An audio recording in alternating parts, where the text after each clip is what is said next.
Second Foundation. Foundation #3 by Isaac Asimov.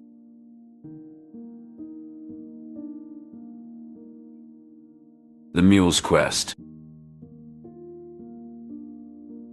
Mule sat in his throne, his piercing eyes fixed on the star map spread before him. The galaxy's vast expanse was his to command, forged through conquest and manipulation. Yet, a single enigma remained. The Second Foundation, a mysterious organization founded by Hari Seldon to guide and shape the future of the galaxy. Operating in secret, its location unknown, the Second Foundation wielded advanced mental abilities to manipulate events and individuals, ensuring the success of Seldon's plan. "Bail Chanis," he called out, his voice low and even. The Kalganian native stood before him, his expression guarded. Their relationship was one of mutual distrust, the mule drawn to Chanis's unique abilities, while Chanis was wary of the mule's intentions. The throne room was a testament to the mule's power. Polished black marble walls, a high vaulted ceiling, and a carpet of deep crimson that muffled every footstep. The air was heavy with the scent of old leather and the faint tang of smoke from the mule's pipe.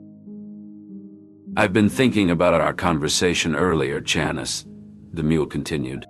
"You're certain you've never heard of the Second Foundation?" Chanis's eyes darted around the room, his thoughts racing. He knew more than he was letting on, but the mule's mental probing had yet to uncover the truth. "No, Your Excellency," Chanis replied, his voice steady. "I've never heard of it." The mule's gaze narrowed, sensing the lie. Chanis's internal conflict was palpable, his mind torn between revealing the truth and protecting the secrets he kept. The mule's lips curled into a cold smile. "We'll see about that, Chanis. General Han Pritchard, please escort Chanis to his quarters.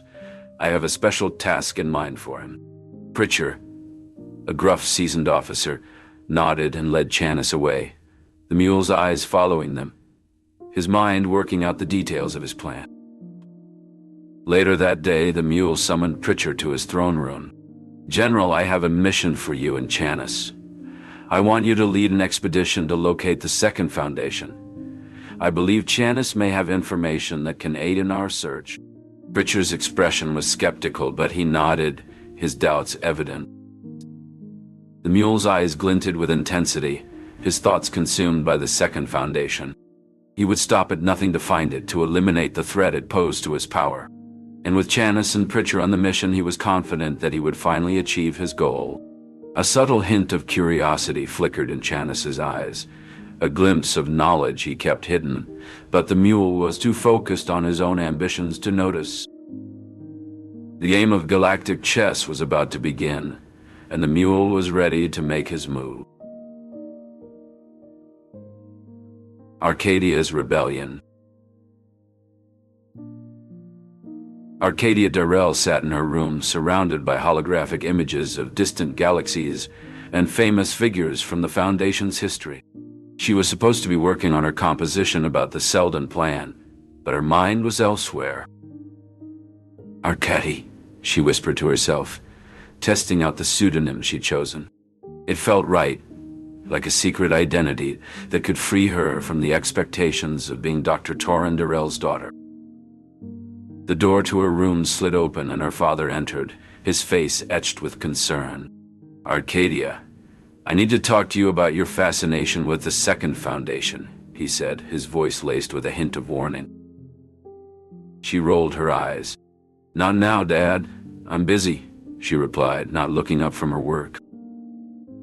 Dr. Darrell sighed, taking a seat beside her. "I overheard you discussing the Second Foundation's supposed involvement in the Foundation's government. You know how dangerous that can be." Arcadia's gaze snapped up, her eyes flashing with curiosity. "Why? What's so dangerous about seeking knowledge?" Her father leaned forward, his voice dropping to a whisper. "Because, Arcadia, there are things in this galaxy that are better left undiscovered. The Second Foundation is one of them." Arcadia stood up abruptly, her chair scraping against the floor. "I won't be treated like a child, Dad. I have the right to explore and learn about the things that interest me." As she spoke, the door to her room chimed, announcing a visitor. Arcadia's heart skipped a beat as she saw Peleus Anther, a student of Dr. Clyes and a man with rumored ties to the Second Foundation, standing in the doorway. "Ah, Mr. Anther," Dr. Darrell said, his voice laced with caution. "What brings you to our home?" Anther's eyes locked onto Arcadia, a hint of amusement dancing in their depths. "I came to discuss a matter of great importance with your father, Arcadia. It seems that new information has come to light regarding the Second Foundation's involvement in the Foundation's government, and I believe it's time we included you in the conversation." Arcadia's pulse quickened as she sensed the undercurrents of intrigue. She nodded, her voice barely above a whisper. "Yes, I think it's time I knew what was going on." Arcadia's resolve was palpable as she faced the two men in her room.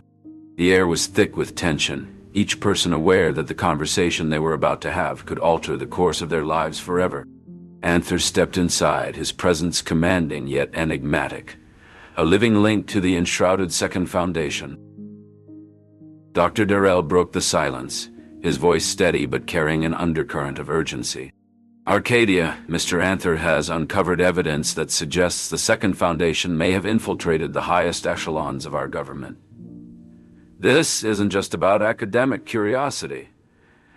It's a matter that could threaten the very stability of the Foundation." Arcadia, her interest peaked to its peak, moved closer, her eyes never leaving Anther's face. "What kind of evidence?" she asked, her voice a mix of fear and excitement. Anther produced a small data cube, its surface flickering with encrypted light. "This contains intercepted communications, patterns of influence, all pointing to a covert manipulation of our leaders. We need to decode it, understand it, and expose the truth before it's too late." The gravity of the situation settled on Arcadia's shoulders like a mantle. She knew that her path forward was fraught with danger, but the lure of the unknown, the chance to be part of it. The search for the Second Foundation. In the quiet, frosty air of Rossum, General Han Pritcher and Bael Chanis stood before the seemingly innocuous village that might hold the key to the galaxy's future. The two men, so different in demeanor, were united by a single purpose: to uncover the elusive Second Foundation. "Chanis, do you truly believe the Second Foundation is here?" Pritcher asked, his voice betraying a hint of skepticism. "Chanis, ever the patient strategist," replied with a confident smile. "Our journey and the villagers' guarded behavior suggests we're close to the truth." As they ventured deeper into the village, they encountered an old man. "Noble lords, what brings you to our humble abode?" he inquired. "We seek knowledge, old one," Chanis responded. "Tell us, have you heard of the Second Foundation?" The old man chuckled softly. "Ah, the Second Foundation, a tale for children and dreamers. But if it were real, wouldn't it be hidden in plain sight?" Pritcher frowned, pondering the old man's words. "You speak in riddles, elder. Is there truth to your tales?" Before the old man could answer, a group of villagers, led by a stern-faced woman, approached them with a mix of curiosity and caution. "We've been expecting you," the woman said, her voice firm. Chanis and Pritcher exchanged a glance, acknowledging the gravity of her words. "Then you know why we're here," Pritcher stated. The woman nodded. "We can offer you shelter and information, but you must be willing to trust us." With no other leads and time running out, Chanis and Pritcher followed the villagers to a hidden underground chamber, where the secrets of Rossum and the Second Foundation would slowly begin to unravel. A thirst for adventure. Arcadia Darrell's eyes sparkled with excitement as she gazed out of the spaceship's window. The planet Calgon was finally within reach. She had heard stories of its vibrant nightlife and fashion centers, and she couldn't wait to experience it all for herself. As the ship landed, Arcadia's uncle, Homir Munn, smiled at her enthusiasm. Well, Arcady, it seems you're finally going to get your taste of adventure. Arcadia's face lit up. I'm not a child, Uncle Homer. I'm old enough to make my own decisions. Homer chuckled. Very well then. Let's go explore together. The architecture of the palace of Lord Stetton was a mix of ancient and modern styles, with intricate carvings and gleaming metals that seemed to shimmer in the light. Lady Kalia, Lord Stetton's mistress, greeted them with a warm smile. Welcome, Homer and Arcady. I've heard so much about you both. Arcadia's eyes widened as she took in Lady Kalia's stunning beauty. She felt a pang of excitement, wondering what other wonders Calgon had in store for her. But as the evening wore on, Arcadia began to sense that something was amiss. Lady Kalia's words seemed laced with hidden meanings, and Arcadia's instincts told her to be cautious. Uncle Homer, I think we should be careful, Arcadia whispered as they excused themselves for a moment. I don't trust Lady Kalia. Homer's expression turned serious. You're right, Arcady. We don't know what she's capable of. Let's keep our wits about us and be prepared for anything. As they returned to the table, Arcadia's senses were on high alert. She knew that she had stumbled into something much deeper and more complex than she had ever imagined. And she was determined to uncover the truth, no matter the cost. Later that night, as Arcadia lay in her luxurious guest room, her mind raced with questions. What was Lady Kalia's true agenda? How did it connect to the Second Foundation? And most importantly, how could she, a young girl caught in the web of galactic intrigue, find her way out? Determined to seek answers, Arcadia decided to take matters into her own hands. The next morning, she slipped away from her uncle and ventured into the heart of Calgon's bustling capital. The city was a maze of lights and sounds, with hovercars zipping through the air and vendors hawking their wares on every corner. It was there, in the crowded market square, that Arcadia's adventure truly began. A chance encounter with a mysterious stranger set her on a path that would lead her to the hidden truths of Calgon and the galaxy beyond. With each step, Arcadia's thirst for adventure grew, as did her resolve to play her part in the unfolding. Fugitive. Arcadia crouched behind the crates, her breath shallow and quick, the pulse of her heart a stark contrast to the hushed whispers of Trantor's dimly lit streets. These streets, once familiar, now formed a labyrinth of shadows that she navigated with the stealth of a specter, all the while feeling the piercing gaze of the Second Foundation's agents on her back. Their footsteps, though distant, echoed with the relentless determination of those who wielded their intellect as deftly as the knives at their belts. Papa, Mama, I can't keep running like this, she murmured, her voice a mere wisp of defiance against the encroaching silence. The couple who had become her unexpected guardians in these dire times exchanged a glance, their eyes reflecting a shared resolve. Papa, whose laughter had often filled the room, now bore a countenance of solemn strategy. We'll carve a path through the stars, child, Papa declared with a firmness that belied the danger they faced. The next vessel bound for the stars departs at dawn's first light. You shall be aboard. Mama's touch, warm and reassuring, anchored Arcadia amidst the swirling chaos of the night. Courage courses through your veins, Arcadia, more than you realize, she whispered, her words a balm to Arcadia's frayed spirit. Arcadia's head bowed, not in defeat but in contemplation of the burdens she bore.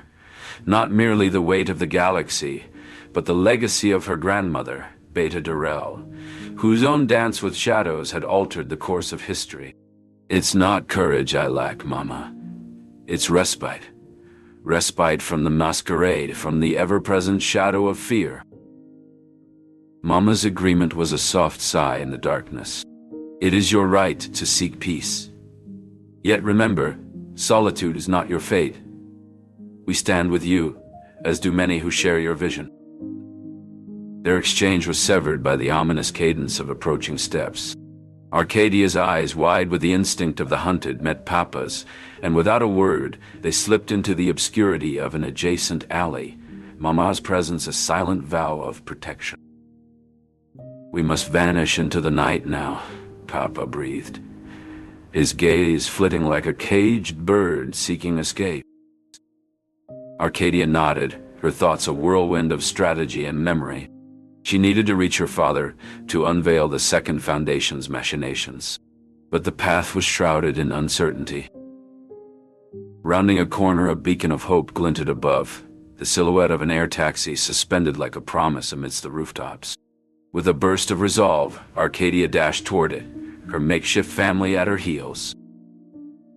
"We'll lift you beyond their reach, child," Papa vowed as Arcadia ascended into the vessel.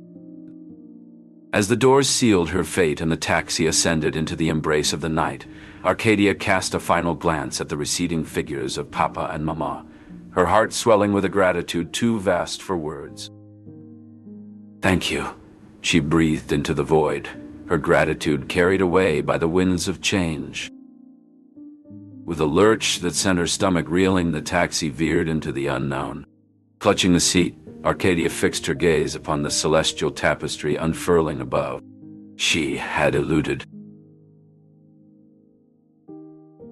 Confrontation. Dr. Durrell stood firm as he declared, "I will not leave Calgon. I have to confront the Second Foundation and uphold the Selden Plan." Anter's expression remained calm, but a hint of concern flickered in his eyes. "Dr. Durrell, you're being reckless," Anther said. "You're no match for the Second Foundation's manipulation. They'll crush you." Dr. Durrell's jaw set in determination. "I've faced worse odds before. I won't back down now." Anther sighed. "Very well, Dr. Durrell. But at least consider this. Arcadia might not be in danger. She's intelligent, resourceful, and has a good heart. Perhaps she's not under the Second Foundation's control." Dr. Durrell narrowed his eyes. "You're trying to convince me to stay on Trantor, aren't you? But I won't fall for it. I know the Second Foundation's tactics too well." Suddenly, a commotion erupted outside the room. Dr. Durrell's eyes darted toward the door. Anther's expression turned grave, and he whispered, "It seems the situation has escalated. We must act quickly, Dr. Durrell." Dr. Durrell's mind raced as he grasped the implications. He knew he had to make a choice, and fast. Stay on Calgon and risk everything, or flee to Trantor and potentially abandon his daughter to the Second Foundation's mercy. As he weighed his options, a faint smile played on his lips. He recalled Arcadia's message, the cryptic 5 words that only he would understand. The stars are not enough. In that moment, he knew what he had to do. "I'll stay," Dr. Durrell said, his voice firm. "I'll confront the Second Foundation, no matter the cost." Anther's eyes flashed with a mixture of admiration and concern. "Then let us proceed, Dr. Durrell. The fate of the galaxy hangs in the balance." The Galactic Chess game. The command center buzzed with tension, screens alight with the vastness of space and the tiny specks that represented the fleets. Commander Sen stood firm, his eyes darting across the holographic displays. "Prepare for the jump," he ordered, his voice steady despite the adrenaline coursing through him. In the depths of space, 50 Foundation ships blinked out of existence, only to reappear moments later at the Calganian fleet's vulnerable rear. It was a daring hyperspace jump, executed with precision that would have made Selden himself proud. Arcadia Durrell received updates about the battle through secure communications, her heart racing as she grasped the implications of the Foundation's bold move. On Calgon, Lord Stetton, watching from his flagship, felt a sinking feeling as he realized the battle was lost.